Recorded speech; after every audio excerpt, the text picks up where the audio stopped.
प्रिय विद्यार्थियों, आज का विषय है राजस्थान की रजत बूंदें।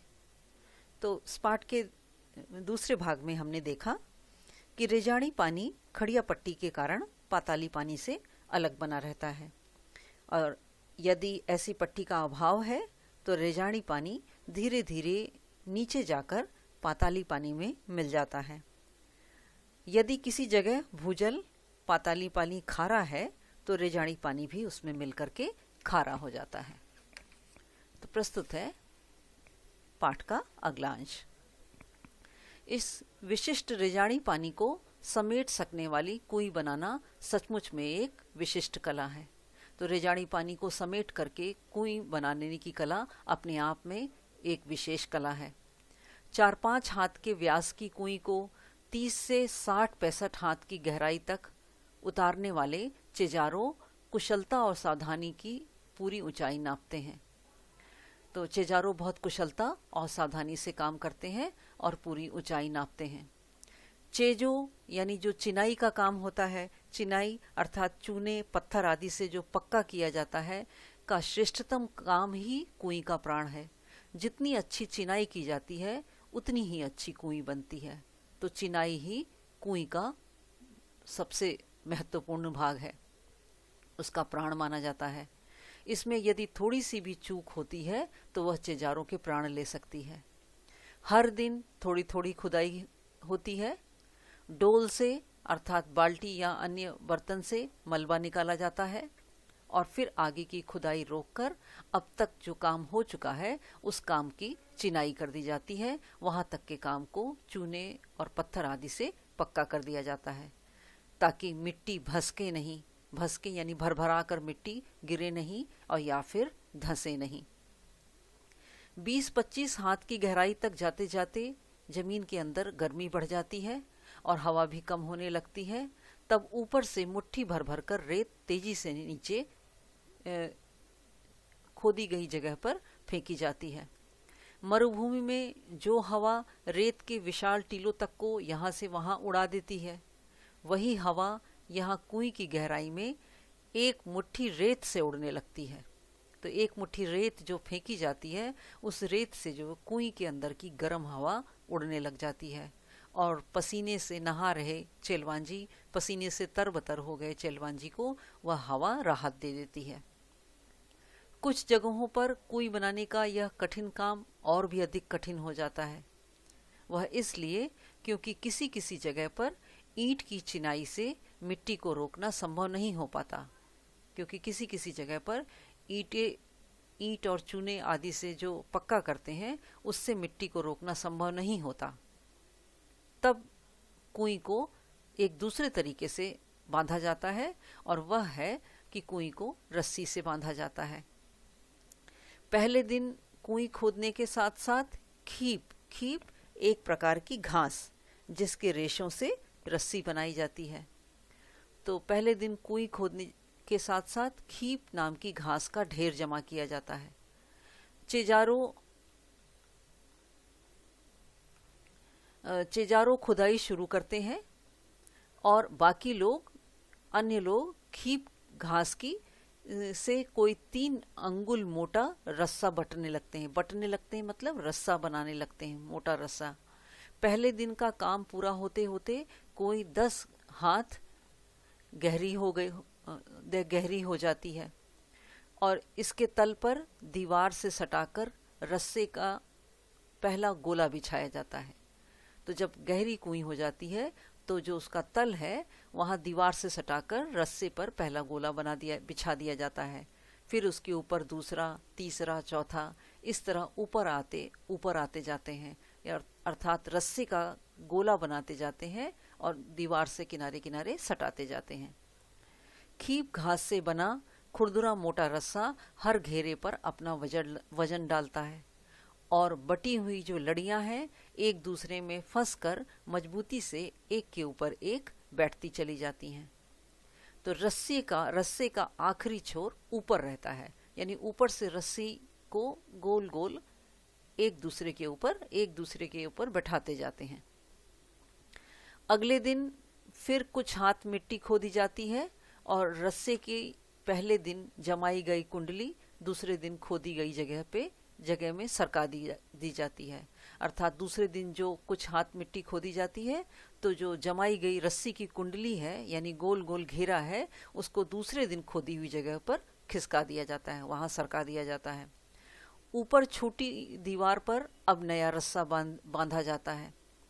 रस्से की कुंडली को टिकाए रखने के लिए बीच बीच में कहीं पर चिनाई भी करते हैं, कहीं कहीं पर पक्का करने की जहां आवश्यकता होती है वहां पक्का करते जाते हैं। लगभग 5 हाथ के व्यास की कुई में रस्से की एक ही कुंडली का सिर्फ एक घेरा बनाने के लिए लगभग 15 हाथ लंबा रस्सा चाहिए।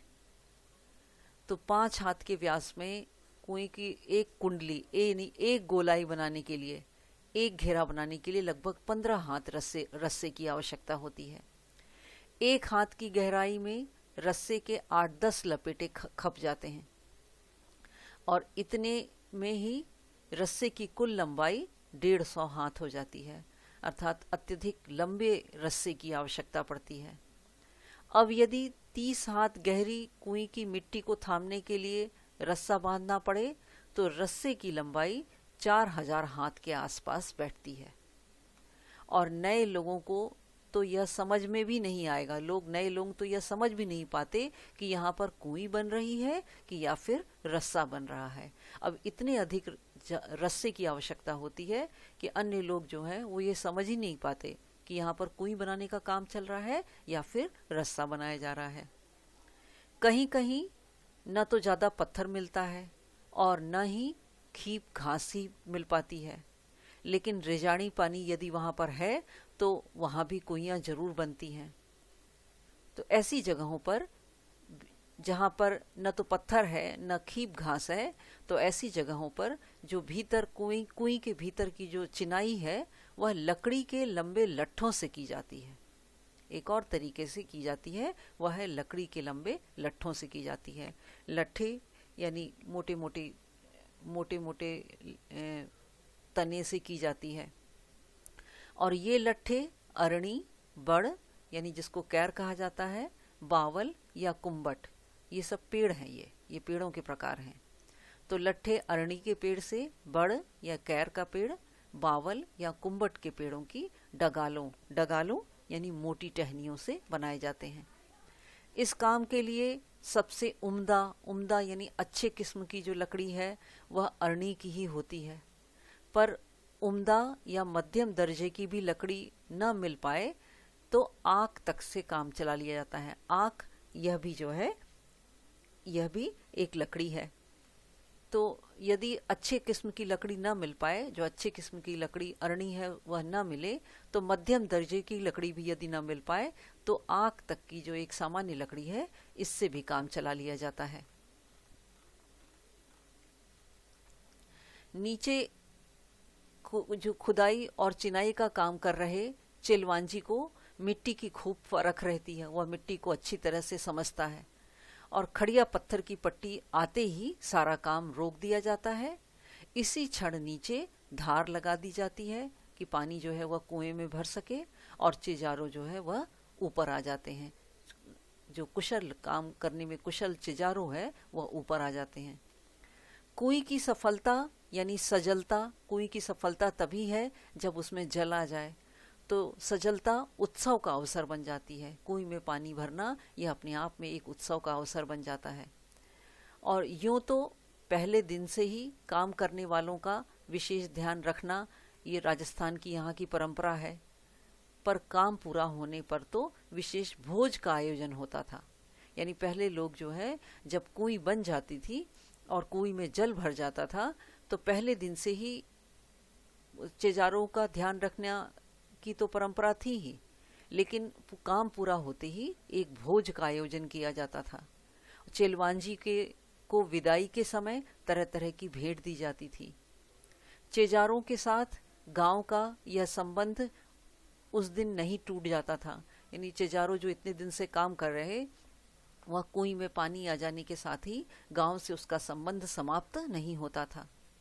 और आच प्रथा अर्थात यह प्रथा, इस प्रकार की प्रथा के अंतर्गत कुएं खोदने वालों को वर्ष भर सम्मानित किया जाता है।